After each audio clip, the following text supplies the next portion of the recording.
రాజమండ్రిలో కల్తీ పాల సంఘటన.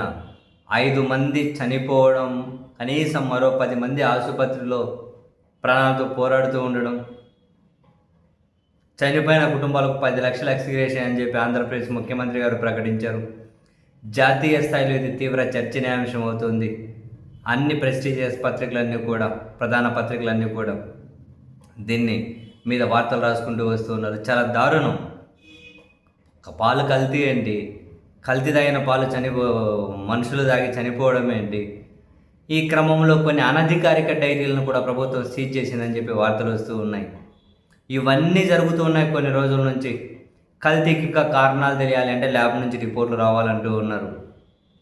సేమ్ టైం ఆంధ్రప్రదేశ్లో అసెంబ్లీ సమావేశాలు జరుగుతూ ఉన్నాయి. మరి ఇంత దారుణంగా అడల్ట్రేషన్ జరిగితే, పాలు కల్తీ జరిగి ఒక పక్క కల్తీ పాలు తాగి జనాలు చనిపోతున్నారు, ఆహారం కల్తీ జరిగి విద్యార్థులు ఆసుపత్రులు పాలవుతూ ఉన్నారు, మద్యం కల్తీ జరిగి ప్రాణాలు పోతూ ఉన్నాయి. అన్నీ కల్తీనేనా?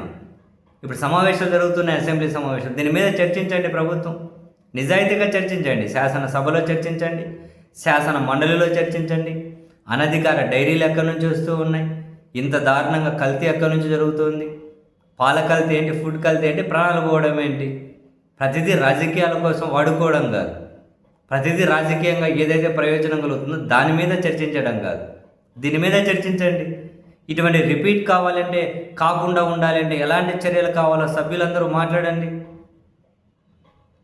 ఇటువంటి వాటి మీద ఏదైనా కమిటీ ఏర్పాటు చేయండి. కమిటీ అన్నింటినీ పరిశీలించమని చెప్పండి. రిపీట్ కాకుండా ఉండాలి, కనీసం తినే తిండి అయినా అడల్ట్రేషన్ జరగకుండా ఉండాలి అంటే ఎలాంటి చర్యలు తీసుకోవాలో చెప్పండి. అనవసరమైన వాటి మీద కమిటీలు ఎత్తుంటారు, అనవసరమైన వాటి మీద రాజకీయం చేస్తారు, అవసరం లేదు దాని మీద ఏమో చర్చలు రచ్చలు చేస్తూ ఉంటారు. ఇది ఇంత దారుణమైన ఇష్యూ, ఇంత సీరియస్ ఇష్యూ. చిన్నపిల్లలు ఆసుపత్రులు పాలయ్యారు, జనాలు చనిపోయారు. అరే నిత్యం ఎక్కడో దగ్గర కల్తీ అనే మాట వినిపిస్తూనే ఉంది. అసెంబ్లీ సమావేశాలు జరుగుతూ ఉన్నాయి కదా, దీని మీద ప్రభుత్వం చర్చించాలి, నిజాయితీగా చర్చించాలి. కానీ అంత ధైర్యం ప్రభుత్వం చేయగలుగుతుందా? ఆ పని ప్రభుత్వం చేయగలుగుతుందా? పౌరులుగా డిమాండ్ చేయాలి, చర్చించండి అసెంబ్లీలో, కారణాలను అన్వేషించండి. ఇవి రిపీట్ కాకుండా అంటే ఏం చేయాలో చెప్పండి. ప్రజాస్వామ్యంలోనే ఉన్నాం కదా, ప్రజల ఆరోగ్య భద్రత కోసం కూడా అసెంబ్లీ చర్చించలేకపోతే ఎలాగండి?